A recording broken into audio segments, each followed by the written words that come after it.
В чем смысл жизни человека? Знаете, вот что я вам скажу на этот счет, если всерьез. Во-первых, сама постановка вопроса некорректна, поскольку смысл жизни человека с точки зрения кого надо спрашивать? Вот с точки зрения самого человека, если конкретного, который задает себе этот вопрос, он сам должен ответить. Вот вы ради чего живете? Ради там женщин, в основном ради детей, ну, мужчины, там, кто ради чего. Вот с точки зрения конкретного человека, у него конкретные цели в жизни. Если вообще в чем смысл жизни, тогда надо с точки зрения, там, я не знаю, кого, человечества, ну, поскольку человечество движется вперед, несмотря ни на что, все-таки прогресс имеет место быть, то значит смысл жизни человека выполнять его гражданский долг, поскольку в целом это способствует прогрессу. Если еще выше, с точки зрения космоса, ну, тут уже отвечать невозможно, поскольку кто знает, там, какие цели, и тогда вы там вообще теряете само понятие смысла. Так что этот вопрос, он такой. Вообще, это вопросы вот такие, смысл жизни, если вообще не вам приходит в голову, это плохо.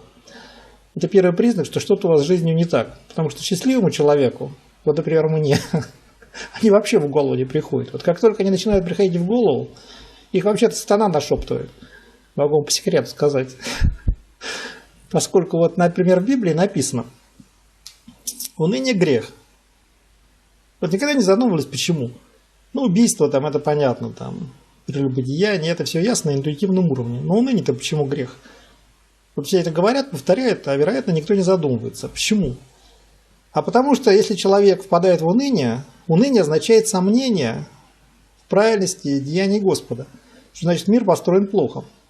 Что человек здесь плохо себя чувствует в этом мире, значит что-то не так. Это сомнение в Господе. Поэтому это грех. Вот вам сатана нашептывает эти мысли, поскольку на них нет, эти вопросы, на них нет ответа. Это отравленные вопросы. Ответы на отравленные вопросы тоже отравленные. Над ними не следует долго размышлять. Так что вот мой вам совет вообще, потому что ответа на них не существует, и они, так сказать, вводят человека в тупик, он впадает в уныние. Сомневается в деяниях Господа. Ну или там Вселенная, если там вы в Господа не верите, это не важно. Ну, что мир устроен не это.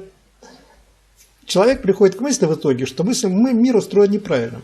Вот к чему приводят эти вопросы, если над ними долго размышлять. Так что есть вопросы, над которыми не надо думать. Мой вам совет. Если не хотите впасть в уныние. Вообще же надо не пытаться найти на этот ответ на этот вопрос, на него нет ответа, а пытаться посмотреть сверху, вот с точки зрения чего смысл. Понимаете? А человек обычно, когда этому в голову приходит этот вопрос, он начинает вот не о том думать. Ладно, тут нужно в бесконечности разговаривать, этот вопрос такой, я говорю, логически, алгоритмически неразрешимый, есть такое в математике понятие. Что сколько над ним не думай, ответа ты не найдешь, потому что на него не существует ответа. Таких вопросов масса, на которые не существует ответа. А когда начинаешь над ним думать, кажется, что существует. Нет, не существует. Так что этот вопрос как бы лакмусовая бумажка. Если он начинает вам приходить в голову, плохо дело. Фу, по-моему, я не очень убедительно все это высказал. Но... Так, Анжелика, в чем смысл человечества? Господи ты, Боже мой, да что у вас за студенты такие глубокомысленные? Опять-таки, Анжелика, я, по сути дела, ответил на этот вопрос предыдущим. С точки зрения кого смысл космоса? Смысл есть в том смысле, что... что есть очевидный факт. Человечество движется вперед. Прогресс существует, несомненно.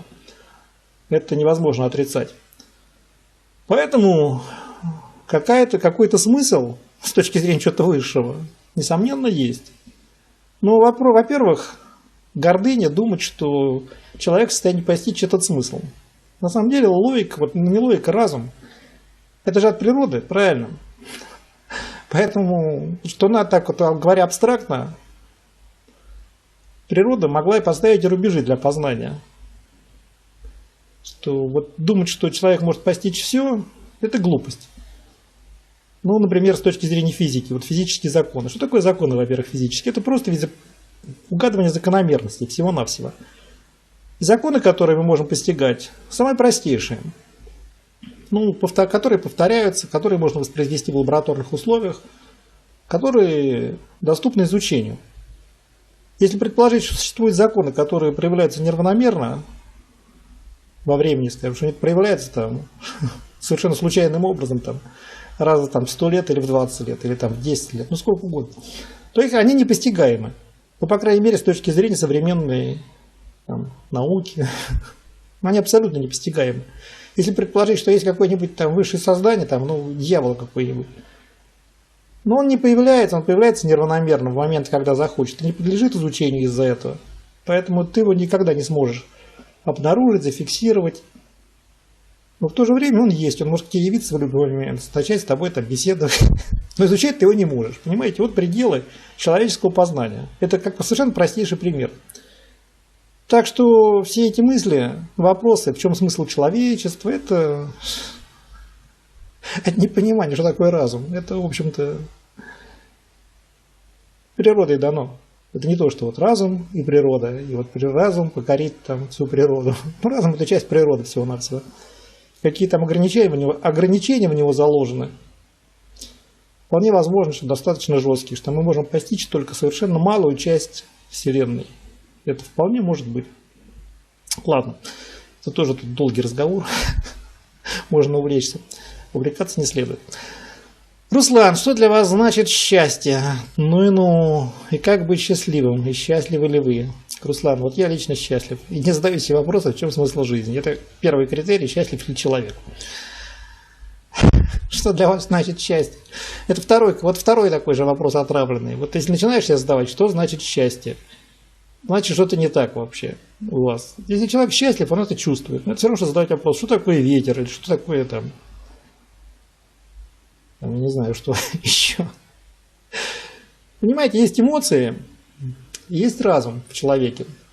Эмоции непостижимы с помощью разума, а вы пытаетесь постичь, так сказать, уловить все эти вселенную, дать определение счастья с точки зрения логики.